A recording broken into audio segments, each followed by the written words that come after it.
En la Argentina que viene, la que comienza a partir de este mismo domingo, va a ser fundamental un lugar, el Congreso, lo que suceda en la Cámara de Diputados y en la Cámara de Senadores. ¿Por qué?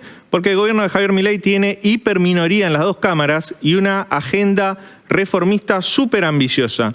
Para discutir esto, tenemos invitado hoy al diputado nacional de la UCR, Alejandro Cacase. Alejandro, buenas noches, ¿cómo estás? Buenas noches, muy bien, gracias por la invitación, un gusto para mí estar acá. Gracias por venir. Alejandro, ¿cómo ves esa convivencia que se va a empezar a dar a partir del domingo lunes entre un ejecutivo, Javier Milei, La Libertad Avanza, que viene con un programa económico que es un giro de 180 grados, y un Congreso donde esa fuerza está en minoría?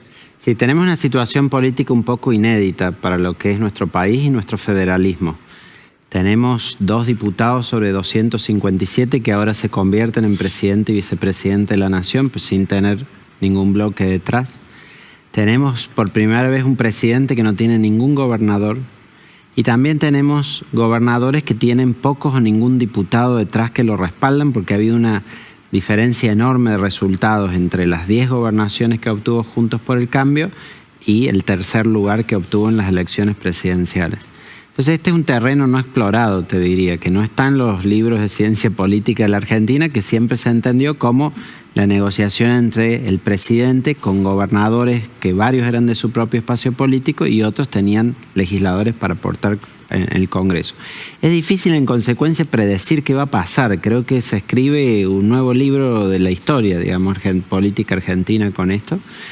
Sí es clave lo que vos marcaste de la hiperminoría, es decir, estamos hablando de 7 senadores sobre 72, de 37 diputados sobre 257, es decir, no tienen ni mayoría, ni quórum, ni cerca, ni nada el gobierno, por lo cual tiene que construir junto con los otros bloques. Nosotros hemos manifestado el partido Cooperación Republicana. Hoy los senadores estuvieron reunidos, los senadores radicales, con la vicepresidenta electa, y se dijo vamos a votar el titular que tengan como presidente provisional del Senado. Lo mismo va a pasar en la Cámara de Diputados. La idea es quien nomina presidente de La Libertad Avanza como fuerza de gobierno, acompañarlo.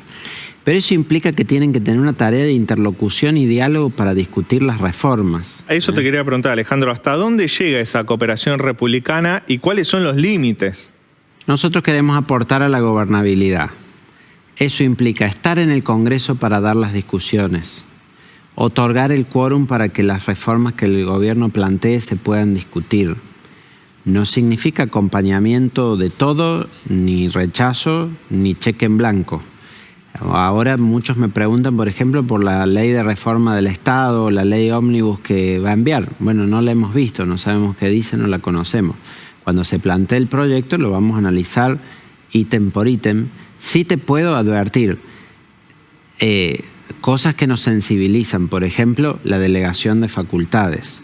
Sí, nosotros siempre nos hemos opuesto a esas declaraciones de emergencia muy amplias y delegaciones de facultades que terminan en básicamente cerrar la llave del Congreso para darle al presidente el poder. Eso no. Porque nosotros entendemos que el gobierno es poder ejecutivo y legislativo, presidente y Congreso.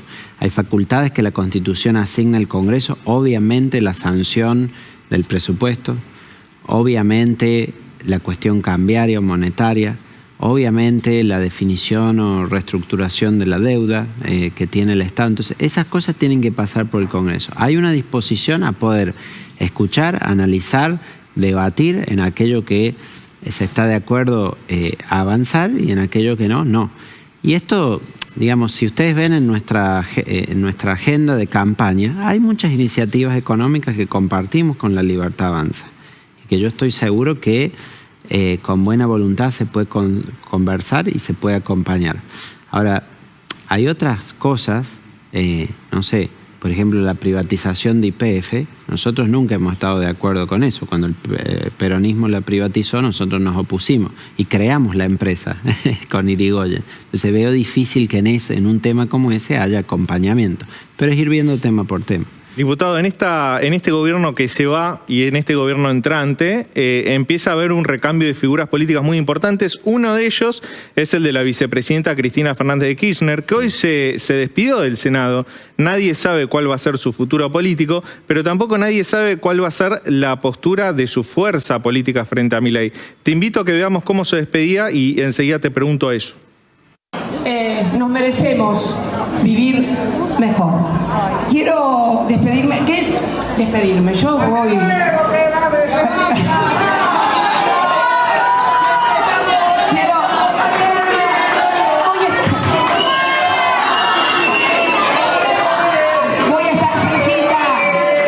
a estar cerquita, acá en el Patria, a 2 cuadras. Así que cualquier cosa, ya saben dónde encontrarme. Beso grande a todos. ¿Qué significa no me voy a ningún lado, voy a estar cerquita? Bueno, lo de las 2 cuadras estimo que lo dice por el Instituto Patria, donde está diciendo que va a buscar seguir tallando en el discurso y en la discusión sobre la Argentina. ¿Y cómo te parece se va para el kirchnerismo frente a Milei? Yo creo que el peronismo no sabe estar en la oposición, honestamente. ¿Por qué? Porque distinto a cuando ellos gobiernan, que nosotros tenemos una cooperación republicana, como decía, fíjate lo que pasó con el acuerdo con el FMI, ni el propio kirchnerismo lo acompañó al presidente y nosotros terminamos otorgando los votos. Entonces creo que en la oposición, más que actuar con responsabilidad, no busca asumir ningún costo. No sé si decir tanto como que se preparan a la resistencia el primer día, pero veo un espíritu bastante combativo ya de arranque.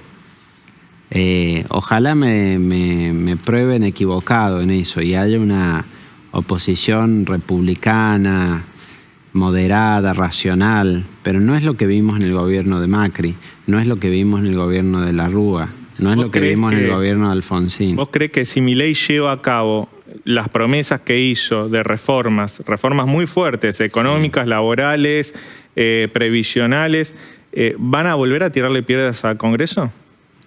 Probablemente sí, y sería una lástima porque Milei tiene una enorme licencia social, legitimidad, porque ha dicho lo que va a hacer, distinto a lo que se habla de Menem, que decía si yo digo lo que voy a hacer, si yo decía lo que iba a hacer no me votaban. Acá eso hasta que se empieza a sentir el ajuste. Claro, pero Milei ha dicho que va a ser un ajuste brutal de 15 puntos del PBI, que va a eliminar el Banco Central, que va a dolarizar la economía. Hay un montón de consignas que uno puede acordar o no, las ha dicho con toda contundencia. Y la ciudadanía ha votado eso. Pero claro, este ejemplo que das de las toneladas de piedra sobre el Congreso, durante este gobierno se suspendió la movilidad jubilatoria, se reformó la movilidad jubilatoria y están perdiendo, pero los jubilados, 30% por año. O sea, a mí me produce risa cuando el peronismo habla de el 13% de los jubilados. Ahora le están sacando 30% en 2020, en 21, 22, 23, mucho más. O hablan que temen que se privaticen las jubilaciones o YPF y ellos las privatizan. A mí me da mucha gracia cuando dicen tememos que si los que privatizaron YPF y crearon las FJP fue el PJ. Entonces no sé qué le tienen miedo a lo que ellos hicieron, pero veo que hay en este péndulo que ellos mismos crean en sus posiciones políticas, veo que hay una resistencia previa a que incluso arranque el gobierno de Milei, que podría llevar episodios como ese que decís de las toneladas de piedra del Congreso. Ojalá que no, pero me parece que hay que estar preparado para eso también. Diputado, otro eje de poder muy importante que va a haber en Argentina son los gobernadores y la UCR tiene muchos de ellos. ¿Van a hacer su propio juego político los gobernadores hablando directamente con Milei o va a haber una interlocución con ustedes, los diputados y senadores? Claro, por eso remarcaba cuál es la actitud de nuestra fuerza, que es de cooperación republicana. ¿Qué significa esto? No es ni ser parte del gobierno, ni acompañar en todo el gobierno, pero sí es buscar que le vaya bien, porque de esa manera nos va bien a todos los argentinos. Acompañar aquello que consideramos que está bien, poner límites donde no. Y por supuesto que dentro de un régimen federal como el que tenemos, es muy importante para los gobernadores contar con los recursos y las políticas y la relación con el gobierno nacional para poder llevar adelante la administración en sus territorios. Nosotros tuvimos una reunión el martes donde estuvieron los 10 gobernadores de Juntos por el Cambio y estuvimos nosotros los diputados y los senadores, y la discusión fue un poco esa, es decir, miren, nunca este frente tuvo tantos gobernadores como ahora, 10, y la UCR en particular, 5. Tienen una responsabilidad enorme en sus territorios que de algún modo van a tener que obviamente negociar con el presidente y que necesitan el acompañamiento de los legisladores para hacer eso. Y también los legisladores tienen que, los 90 diputados, 24 senadores, hacer el control de la gestión de gobierno en el Congreso, que es para lo que se los ha elegido. Pero ves esa foto como la de hoy con la vicepresidenta, la disposición que manifestamos en diputados también, me parece que es el tipo de gestos responsables que se requieren en una fuerza política en el Congreso, y eso es lo que nosotros vamos a aportar, aun si el peronismo adopta, o el PJ, adopta esa actitud que hemos visto antes. ¿Tiene una postura tomada la UCR sobre la dolarización? Bueno, como sabes, yo he abogado por eso fuertemente, estoy convencido que es la herramienta para estabilizar la economía argentina. No es compartido integralmente por mi partido, por la dirigencia diría, porque sí hay mucha gente que milita en el partido, afiliados y más, que comulgan con la idea, pero la principal plana dirigencial no. Pero yo no pierdo las esperanzas de que podamos dar ese debate con más intensidad. Se ha claramente instalado el tema en la sociedad, es la plataforma del presidente electo. Si el lunes manda el proyecto a Milei y la UCR quiere votar en contra, ¿vos qué vas a hacer? ¿Disciplina partidaria o votás a favor de lo que crees? No, yo he advertido a todos que yo, como autor del proyecto de ley de dolarización que soy, cualquier instancia que haya para acompañar eso, yo voy a estar. Levantás la mano. Creo que es la solución que el país necesita. Sí. No, y ayudaría también a formular esa política, implementarla. Me parece que es lo que hay que hacer. De algún modo creo que no está pensando igual Milei en hacerlo ahora el 11 de diciembre. Está pensando en este tema de solucionar la deuda cuasi fiscal o de las LELIC, y por ahí ha dejado para una segunda etapa, que una segunda etapa no estoy hablando de acá a años, puede ser de acá a 3 meses, el tema de la reorganización del Banco Central y de la dolarización. Pero hay que ir monitoreando esos tiempos porque las variables económicas tienen un ritmo muy vertiginoso, ¿no? Entonces, si vos unificás el tipo de cambio, con eso hay movimientos sobre la inflación, la necesidad de tomar medidas más fuertes para poder estabilizar puede ser casi urgente. Y en mi opinión, tarde o temprano, para poder estabilizar la economía argentina, va a requerir que sea dolarizada. Alejandro Cacase, diputado nacional UCR, uno de los votos con lo que puede contar Javier Milei, se envía la dolarización al Congreso. Muchas gracias por la nota.